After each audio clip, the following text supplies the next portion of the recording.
Sweet ఎంతో టేస్టీగా అప్పటికప్పుడు తినాలనిపించినప్పుడు ఈ సేమియా కుర్మా ఎలా తయారు చేసుకోవాలో చూసేద్దాం.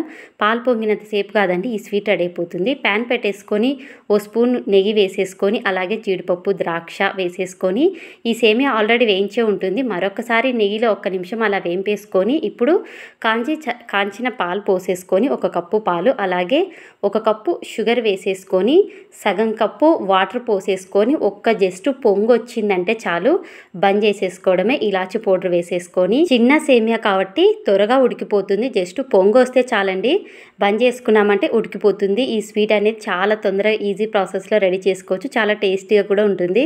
సిటీ వాళ్ళకి పల్లెటూరు వాళ్ళకి తేడా అంటే ఇదేనండి. పూలు తెంపి అలాగే ఇవ్వకుండా కుట్టి మరీ ఇచ్చారు. మా వెనకింటి వాళ్ళకి కనకాంబరం చెట్లు చాలా దండిగా ఉన్నాయి. పూలు అనేదే కాదు, శనగకట్ట పండిన, కందికట్ట పండిన అలాగే ఉల్లిగడ్డలు పండిన కొన్నన్నా తెచ్చిస్తుంటారు ఇంటికి.